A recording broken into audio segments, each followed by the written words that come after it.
Hello friends, welcome to my channel. आज की इस वीडियो में हम लोग बिहार स्टेट के पीजीटी जूलॉजी के प्रीवियस ईयर क्वेश्चन पेपर को आपके साथ डिस्कस करेंगे। और इसके पहले की वीडियोस में भी हमने बिहार स्टेट के पीजीटी जूलॉजी के प्रीवियस ईयर क्वेश्चन पेपर को आपके साथ डिस्कस किया है। अगर अभी तक आपने उन वीडियोस को नहीं देखा है तो उन वीडियोस का लिंक आपको डिस्क्रिप्शन बॉक्स में मिल जाएगा, आप उन्हें जाके देख सकते हैं। तो बिना देरी किए चलिए आज का ये वीडियो स्टार्ट करते हैं। तो आज के इस वीडियो में हम लोग 26 फरवरी 2020 के पेपर में पूछे गए जूलॉजी के क्वेश्चंस का ही डिस्कशन करेंगे। तो क्वेश्चन नंबर 1 है, निम्न में से कौन सा जीव अमर है? तो इस क्वेश्चन का सही जवाब है ऑप्शन डी, अमीबा। अमीबा एक अमर जीव है। अमीबा एक कोशिकीय जीव है जो प्राय धीमी गति से बहने वाली नदियों और झीलों तथा तालाबों में पाए जाते हैं। इसमें अपना आकार बदलने की भी क्षमता पाई जाती है और इसकी खोज सर्वप्रथम जर्मनी के एक प्रकृतिवादी ऑगस्ट जोहान रोसेनहाफ ने एक नमूने के रूप में की थी। फिर क्वेश्चन नंबर 2, हाइड्रा का स्पर्शक है। तो इस क्वेश्चन का सही जवाब है ऑप्शन बी, 8। हाइड्रा में लगभग 6 से 8 खोखला स्पर्शक पाए जाते हैं जो मुंह के द्वार को घेरे रहते हैं। फिर क्वेश्चन नंबर 3, फेसिओला हिपेटिका रहता है। तो इस क्वेश्चन का सही जवाब है ऑप्शन बी, भेड़ के यकृत में। फेसिओला हिपेटिका भेड़ के यकृत में रहता है। यह फेसियोलोसिस परजीवी संक्रमण का कारण बनता है। फिर क्वेश्चन नंबर 4, रेशम सिल्क प्राप्त किया जाता है। तो इस क्वेश्चन का सही जवाब है ऑप्शन सी, बॉम्बिक्स मोरी से। फिर क्वेश्चन नंबर 5, निम्न में से किसमें खुली परिसंचरण तंत्र होता है? तो इस क्वेश्चन का सही जवाब है ऑप्शन ए, तिलचट्टा या पेरीप्लेनेटा। पेरीप्लेनेटा कॉकरोच का वैज्ञानिक नाम है और यह ऑर्थोपोडा संघ से संबंधित है जिसमें एक खुला परिसंचरण तंत्र होता है। फिर क्वेश्चन नंबर 6, न्यूक्लिएटेड लाल रक्त कोशिकाएं होती हैं। तो इस क्वेश्चन का सही जवाब है ऑप्शन डी, मेढक में। न्यूक्लिएटेड केंद्रकीय लाल रक्त कोशिकाएं मेढक में पाई जाती हैं। फिर क्वेश्चन नंबर 7, मस्तिष्क की उत्पत्ति है। तो इस क्वेश्चन का सही जवाब है ऑप्शन ए, एक्टोडर्म या बाह्यजन स्तर। फिर क्वेश्चन नंबर 8, बोमन ग्रंथि पाई जाती है। तो इस क्वेश्चन का सही जवाब है ऑप्शन डी, घ्राण उपकला में या ओल्फैक्टरी एपिथेलियम में। बोमन ग्रंथि अथवा घ्राण ग्रंथि घ्राण उपकला में पाई जाती है। फिर क्वेश्चन नंबर 9, स्तनी अपरा का निर्माण होता है। तो इस क्वेश्चन का सही जवाब है ऑप्शन बी, जरायु अपरा कोशिका से। फिर क्वेश्चन नंबर 10, खरगोश का दंत सूत्र है। तो इस क्वेश्चन का सही जवाब है ऑप्शन सी, 2033/1033। फिर क्वेश्चन नंबर 11, पारंतरिक का आविष्कार संबंधित है। तो इस क्वेश्चन का सही जवाब है ऑप्शन ए, बारबरा मैक्लिंटोक से। पारंतरिक का आविष्कार बारबरा मैक्लिंटोक से संबंधित है जिसके लिए इन्हें 1983 ईस्वी में शरीर विज्ञान और चिकित्सा के क्षेत्र में नोबेल पुरस्कार से सम्मानित किया गया था। और पारंतरिक, जिसको इंग्लिश में ट्रांसपोजान कहते हैं, उसको जिम्पिंग जीन के नाम से भी जाना जाता है। फिर क्वेश्चन नंबर 12, शोधकर्ता स्वयं एक स्रोत है। तो इस क्वेश्चन का सही जवाब है ऑप्शन ए, प्राथमिक। शोधकर्ता स्वयं एक प्राथमिक स्रोत है और प्राथमिक डेटा से तात्पर्य शोधकर्ता द्वारा स्वयं एकत्र किए गए प्रत्यक्ष डेटा से होता है। फिर क्वेश्चन नंबर 13, एक सूक्ष्म नलिका में उप इकाइयों की संख्या होती है। तो इस क्वेश्चन का सही जवाब है ऑप्शन ए, 2। सूक्ष्म नलिका कोशिका के साइटोस्केलेटन का हिस्सा है जो कोशिका के आकार और संरचना को बनाए रखने और अंगों को जगह पर रखने के लिए जिम्मेदार होता है। और एक सूक्ष्म नलिकाएं में उप इकाइयों की संख्या 2 होती है, अल्फा एंड बीटा। फिर क्वेश्चन नंबर 14, सीखा हुआ व्यवहार कौन सा नहीं है? तो इस क्वेश्चन का सही जवाब है ऑप्शन ए, रिफ्लेक्स यानी कि प्रतिवर्त। ये सीखा हुआ व्यवहार नहीं है बल्कि यह जन्मजात व्यवहार का हिस्सा है। फिर क्वेश्चन नंबर 15, पेप्टिडोग्लाइकेन्स प्रमुख कोशिका भित्ति अवयव है। तो इस क्वेश्चन का सही जवाब है ऑप्शन ए, ग्राम धनात्मक जीवाणु का। फिर क्वेश्चन नंबर 16, प्रमुकूल निर्माण एक अंश है। तो इस क्वेश्चन का सही जवाब है ऑप्शन बी, पुनर्जनन का। यहाँ पर गलती से पुनर्जन्म लिखा हुआ है जो कि गलत है, पुनर्जनन होगा। तो प्रमुकूल निर्माण पुनर्जनन का एक अंश है और पुनर्जनन पौधों और जानवरों में क्षतिग्रस्त या गायब कोशिकाओं, ऊतकों, अंगों और यहाँ तक कि पूरे शरीर के अंगों को पूर्ण कार्य करने के लिए या पुनर्स्थापित करने की प्राकृतिक प्रक्रिया है। फिर क्वेश्चन नंबर 17, एमिनो अम्ल व्युत्पन्न हार्मोन है? तो इस क्वेश्चन का सही जवाब है ऑप्शन डी, इनमें से सभी। थायरॉक्सिन, एपिनेफ्रिन, मेलेटोनिन अमीनो अम्ल उत्पन्न हार्मोन है। फिर क्वेश्चन नंबर 18 कैल्स्ट्रियल है? तो इस क्वेश्चन का सही जवाब है ऑप्शन डी। फिर क्वेश्चन नंबर 19 वर्गीकी के अंतर्गत आता है? तो इस क्वेश्चन का सही जवाब है ऑप्शन डी, इनमें से सभी, क्योंकि वर्गीकी के अंतर्गत पहचान, वर्गीकरण और नामकरण ये तीनों ही आता है। फिर क्वेश्चन नंबर 20 एंटीबायोटिक शब्द प्रतिपादित किया गया? तो इस क्वेश्चन का सही जवाब है ऑप्शन डी, सेल्मन वॉक्समैन के द्वारा। एंटीबायोटिक शब्द सेल्मन वॉक्समैन के द्वारा 1942 में प्रतिपादित किया गया था, जबकि एंटीबायोटिक की खोज सर्वप्रथम अलेक्जेंडर फ्लेमिंग ने 1920 में किया था। फिर क्वेश्चन नंबर 21 निम्न में से कौन अगुहिक संघ है? तो इस क्वेश्चन का सही जवाब है ऑप्शन डी, इनमें से सभी, यानी पोरीफेरा, नाइडेरिया और प्लेटीहेल्मिन्थीज ये तीनों ही अगुहिक संघ है। अगुहिक एक ऐसा जीव है जिसके शरीर में तरल पदार्थ से भरी गुहा नहीं होती है। फिर क्वेश्चन नंबर 22 आर्की मोलस्क है? तो इस क्वेश्चन का सही जवाब है ऑप्शन बी, काल्पनिक मोलस्का या हाइपोथेटिकल मोलस्का। फिर क्वेश्चन नंबर 23 निम्न में से कौन फ्लैजिलेट प्रोटोजोआ नहीं है? तो इस क्वेश्चन का सही जवाब है ऑप्शन ए, पैरामीशियम। पैरामीशियम एक फ्लैजिलेट प्रोटोजोआ नहीं है। फिर क्वेश्चन नंबर 24 डाईप्ल्यूरुला लार्वा का संबंध है? तो इस क्वेश्चन का सही जवाब है ऑप्शन ए, इकाइनोडर्म से। डाईप्ल्यूरुला इकाइनोडर्म्स का एक काल्पनिक लार्वा है और यह एक द्विपक्षीय सममित रोमन लार्वा है। फिर क्वेश्चन नंबर 25 निम्नलिखित में से कौन समुद्राभिगामी है? तो इस क्वेश्चन का सही जवाब है ऑप्शन सी, ईल। ईल एक समुद्राभिगामी मछली है। फिर क्वेश्चन नंबर 26 सीरा हृदय में पाया जाता है? तो इस क्वेश्चन का सही जवाब है ऑप्शन डी, मत्स्य में। सीरा हृदय मछलियों में पाया जाता है। फिर क्वेश्चन नंबर 27 चतुष्पद उद्गत हुए? तो इस क्वेश्चन का सही जवाब है ऑप्शन बी, पेलियोजोइक महाकल्प के दौरान। फिर क्वेश्चन नंबर 28 चपटा एवं चौड़ा चोंच पार्श्व तनाव उपकरणों के साथ पाया जाता है? तो इस क्वेश्चन का सही जवाब है ऑप्शन सी, बत्तख में। बत्तख में चपटा एवं चौड़ा चोंच पार्श्व तनाव उपकरणों के साथ पाया जाता है। फिर क्वेश्चन नंबर 29 अंडे देने वाली स्तनधारी निवासी है? तो इस क्वेश्चन का सही जवाब है ऑप्शन बी, ऑस्ट्रेलियन प्रदेश के। अंडे देने वाले स्तनधारी ऑस्ट्रेलियन प्रदेश के निवासी हैं। फिर क्वेश्चन नंबर 30 CO2 के आंशिक दाब में वृद्धि की प्रतिक्रिया में O2 विघटन वक्र का दाहिनी ओर विस्थापन कहलाता है? तो इस क्वेश्चन का सही जवाब है ऑप्शन सी, बोर प्रभाव।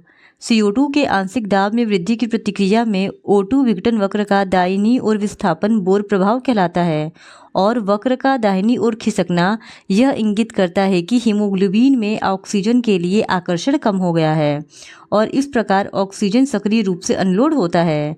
और बाईं ओर का खिसकना ऑक्सीजन के लिए हीमोग्लोबिन की बढ़ती आत्मीयता और ऑक्सीजन छोड़ने के प्रति बढ़ी हुई अनिच्छा को इंगित करता है।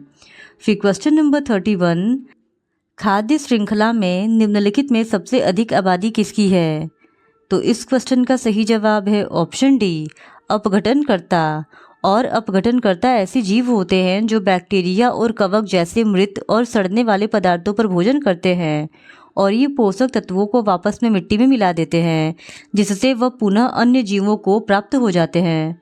फिर क्वेश्चन नंबर 32 किसी भी जीव में जन्म से स्वाभाविक मृत्यु की अवधि दर्शाती है? तो इस क्वेश्चन का सही जवाब है ऑप्शन बी, लाइफ स्पैन या जीवन अवधि। किसी भी जीव के जन्म से स्वाभाविक मृत्यु की अवधि जीवन अवधि को दर्शाती है। फिर क्वेश्चन नंबर 33 मे फ्लाई की जीवन अवधि है? तो इस क्वेश्चन का सही जवाब है ऑप्शन ए, 1 दिन। फिर क्वेश्चन नंबर 34 कोशिका भित्ति पाई जाती है? तो इस क्वेश्चन का सही जवाब है ऑप्शन बी, पादप कोशिका में।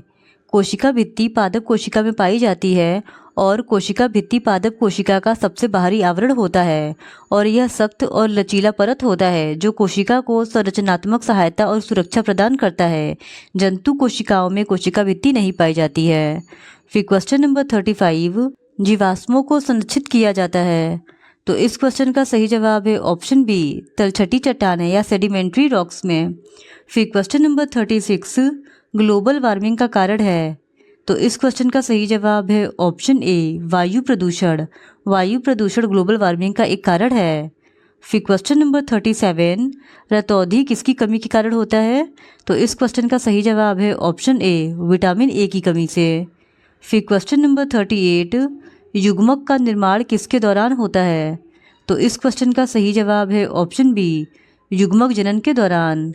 युग्मक जनन की प्रक्रिया के दौरान एक जनन कोशिका अगुणित कोशिकाओं का उत्पादन करने के लिए अर्धसूत्री विभाजन से गुजरती है, जो सीधे युग्मकों में विकसित होती है।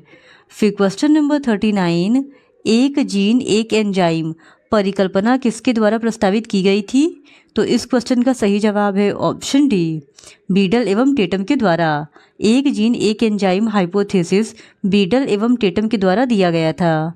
फिर क्वेश्चन नंबर 40, नंदन कानन चिड़ियाघर विख्यात है। तो इस क्वेश्चन का सही जवाब है ऑप्शन सी, श्वेत बाघ के लिए। फिर क्वेश्चन नंबर 41, यूरिया निर्माण के लिए ऑर्निथीन चक्र परिचालित होता है।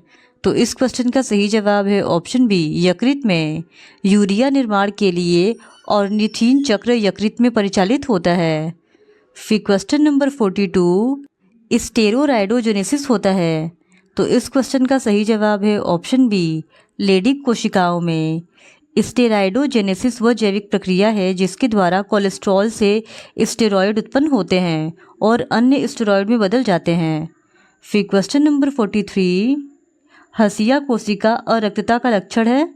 तो इस क्वेश्चन का सही जवाब है ऑप्शन डी, इनमें से सभी। फिर क्वेश्चन नंबर 44, C12H22OH उपयुक्त है। तो इस क्वेश्चन का सही जवाब है ऑप्शन डी, इनमें से सभी के लिए। C12H22OH माल्टोज के लिए, लैक्टोज के लिए और सुक्रोज के लिए, इन तीनों के लिए ही उपयुक्त होता है। फिर क्वेश्चन नंबर 45, प्रकिण्वन है। तो इस क्वेश्चन का सही जवाब है ऑप्शन डी, इनमें से सभी। प्रकिण्वन जैव उत्प्रेरक, अवस्थर विशिष्ट तथा प्रोटीन अणु होते हैं। फिर क्वेश्चन नंबर 46, शारीरिक रूप से प्रेरित कोशिका मृत्यु है। तो इस क्वेश्चन का सही जवाब है ऑप्शन डी, एपोप्टोसिस या कार्यक्रम कोशिका मृत्यु। यह शारीरिक रूप से प्रेरित कोशिका मृत्यु है। फिर क्वेश्चन नंबर 47, वर्गीकरण की उच्चतम कोटि है। तो इस क्वेश्चन का सही जवाब है ऑप्शन डी, गणराज्य या किंगडम। वर्गीकरण की उच्चतम कोटि किंगडम कहलाती है। फिर क्वेश्चन नंबर 48, अचानक वंशागत आनुवंशिक परिवर्तन है। तो इस क्वेश्चन का सही जवाब है ऑप्शन सी, म्यूटेशन या उत्परिवर्तन। अचानक वंशागत आनुवंशिक परिवर्तन उत्परिवर्तन या म्यूटेशन कहलाता है। फिर क्वेश्चन नंबर 49, जाति जो विभिन्न भौगोलिक क्षेत्र में निवास करते हैं। तो इस क्वेश्चन का सही जवाब है ऑप्शन ए, विस्थानिक जाति। विभिन्न भौगोलिक क्षेत्रों में रहने वाली प्रजातियों को एलोपैट्रिक प्रजाति कहा जाता है और हिंदी में इसे विस्थानिक जाति कहते हैं। फिर क्वेश्चन नंबर 50, मिनी माता रोग होता है। तो इस क्वेश्चन का सही जवाब है ऑप्शन डी, पारा से। मिनी माता रोग मरकरी से होता है और मिनी माता रोग एक दीर्घकालीन तंत्रिका तंत्र संबंधी विकार है। फिर क्वेश्चन नंबर 51, विषाणु बना होता है। तो इस क्वेश्चन का सही जवाब है ऑप्शन डी, प्रोटीन एवं डीएनए आरएनए के। विषाणु प्रोटीन एवं डीएनए आरएनए के बने होते हैं। फिर क्वेश्चन नंबर 52, कोशिका झिल्ली रहित कोशिकांग है। तो इस क्वेश्चन का सही जवाब है ऑप्शन बी, राइबोसोम्स। राइबोसोम्स कोशिकांग बिना कोशिका झिल्ली का होता है। फिर क्वेश्चन नंबर 53, हरित क्रांति के जनक कौन है। तो इस क्वेश्चन का सही जवाब है option B, Norman Ernest Borlaug. हरित क्रांति के जनक नॉर्मन अर्नेस्ट बोरलॉग है, जबकि भारत में हरित क्रांति के जनक MS स्वामीनाथन है। फिर क्वेश्चन नंबर 54, किसी जीव का विकासवाद इतिहास जाना जाता है। तो इस क्वेश्चन का सही जवाब है ऑप्शन बी, फिलोजेनी या जातिवृत्त के नाम से। किसी जीव का विकासवाद इतिहास जातिवृत्त या फिलोजेनी के नाम से जाना जाता है। फिर क्वेश्चन नंबर 55, न्यूरोजेनिक हृदय के लक्षण है। तो इस क्वेश्चन का सही जवाब है ऑप्शन डी, निम्न अकशेरुकी का। फिर क्वेश्चन नंबर 56, अस्तनी में फेफड़ों का वेंटिलेशन मूवमेंट का नियंत्रण होता है। तो इस क्वेश्चन का सही जवाब है option D, both A and B दोनों के द्वारा, यानी मध्यपट के द्वारा और कोस्टल मसल्स इन दोनों के द्वारा ही स्तनियों में फेफड़ों का वेंटिलेशन मूवमेंट नियंत्रण होता है। फिर क्वेश्चन नंबर 57, कैल्सीभूत उपास्थि किसमें पाई जाती है? तो इस क्वेश्चन का सही जवाब है ऑप्शन बी, सुप्रा स्कैपुला में। कैल्सीभूत उपास्थि सुप्रा स्कैपुला में पाई जाती है। फिर क्वेश्चन नंबर 58, भारतीय कार्प है। तो इस क्वेश्चन का सही जवाब है ऑप्शन बी, रोहू। फिर क्वेश्चन नंबर 59, ह्यूमस की सबसे अधिक मात्रा होती है। तो इस क्वेश्चन का सही जवाब है ऑप्शन बी, बाहरी सतह पर। ह्यूमस की सबसे अधिक मात्रा बाहरी सतह पर होती है। फिर question number 60, CFC stands for, यानी CFC जाना जाता है। तो इस क्वेश्चन का सही जवाब है ऑप्शन ए, क्लोरोफ्लोरोकार्बन के नाम से। CFC क्लोरोफ्लोरोकार्बन के नाम से जाना जाता है और यह ओजोन परत का क्षरण करता है। फिर क्वेश्चन नंबर 61, मनुष्य में निषेचन होता है। तो इस क्वेश्चन का सही जवाब है ऑप्शन डी, डिंबवाही नली में। फिर क्वेश्चन नंबर 62, जन्म दर रोकने की विधि है। तो इस क्वेश्चन का सही जवाब है ऑप्शन डी, IUDS द्वारा। फिर क्वेश्चन नंबर 63, लाल रक्त कोशिकाओं का रंग होता है। तो इस क्वेश्चन का सही जवाब है ऑप्शन सी, फेरिक आयन की उपस्थिति से। फिर क्वेश्चन नंबर 64, दूध में कौन सा विटामिन नहीं पाया जाता है? तो दूध में विटामिन सी नहीं पाया जाता है, यानी ऑप्शन सी इस सवाल का सही जवाब हो जाएगा। फिर क्वेश्चन नंबर 65, एस्केरिस सामान्यतः कहाँ पाया जाता है? तो इस क्वेश्चन का सही जवाब है ऑप्शन सी, बच्चों में। एस्केरिस सामान्यतः बच्चों की छोटी आंत में पाया जाता है और बच्चों को एस्कैरिसिस होने की संभावना अधिक होती है। फिर क्वेश्चन नंबर 66, सबसे बड़ा पारिस्थितिकी तंत्र है। तो इस क्वेश्चन का सही जवाब है ऑप्शन बी, समुद्री पारिस्थितिकी तंत्र। यह सबसे बड़ा पारिस्थितिकी तंत्र है। फिर क्वेश्चन नंबर 67, दुधवा राष्ट्रीय उद्यान स्थित है। तो इस क्वेश्चन का सही जवाब है ऑप्शन बी, उत्तर प्रदेश में। दुधवा राष्ट्रीय उद्यान उत्तर प्रदेश में स्थित है। फिर क्वेश्चन नंबर 68, खाद एक प्रकार का है। तो इस क्वेश्चन का सही जवाब है ऑप्शन डी, बोथ ANC दोनों, यानी खाद एक कार्बनिक पदार्थ है और इसके साथ ही साथ खाद पौधों एवं जंतुओं के विघटन से प्राप्त होता है। फिर क्वेश्चन नंबर 69, जीवों में उपार्जित लक्षणों की वंशागति का सिद्धांत दिया गया। तो इस क्वेश्चन का सही जवाब है ऑप्शन सी, लेमार्क के द्वारा। जीवों में उपार्जित लक्षणों की वंशागति का सिद्धांत लेमार्क के द्वारा दिया गया था। फिर क्वेश्चन नंबर 70, मानव मस्तिष्क में कितनी हड्डियां होती है? तो इस क्वेश्चन का सही जवाब है ऑप्शन सी, 22। मानव मस्तिष्क में टोटल 22 हड्डियां होती हैं। फिर क्वेश्चन नंबर 71, ग्लाइकोलिसिस को क्रेब्स चक्र के साथ जोड़ने वाला अंतर्माध्य यौगिक है। तो इस क्वेश्चन का सही जवाब है ऑप्शन डी, एसिटाइल CoA। फिर क्वेश्चन नंबर 72, एंजाइमेटिक अभिक्रिया में संदमन के लिए निम्न में से कौन जिम्मेदार है? तो इस क्वेश्चन का सही जवाब है ऑप्शन सी, एंड प्रोडक्ट या अंतिम उत्पाद। फिर क्वेश्चन नंबर 73, पेस मेकर है। तो इस क्वेश्चन का सही जवाब है option A, SA node. Pacemaker SA node है। फिर क्वेश्चन नंबर 74, डायबिटीज होता है। तो डायबिटीज हार्मोन की कमी से होता है, यानी ऑप्शन बी इस सवाल का सही जवाब हो जाएगा। फिर क्वेश्चन नंबर 75, इंसुलिन है। तो इस क्वेश्चन का सही जवाब है ऑप्शन बी, इंसुलिन प्रोटीन एवं पेप्टाइन हार्मोन है। फिर क्वेश्चन नंबर 76, कॉर्पस ल्यूटियम के द्वारा प्रोजेस्टेरॉन का स्राव होता है। तो इस क्वेश्चन का सही जवाब है ऑप्शन बी, LH के द्वारा। फिर क्वेश्चन नंबर 77, ऑपेरान अवधारणा में नियामक जीन कार्य करता है। तो इस क्वेश्चन का सही जवाब है ऑप्शन डी, इनमें से सभी। ऑपरेशन मॉडल में नियामक जीन एक दमनकारी, नियामक और संदमन के रूप में कार्य करता है।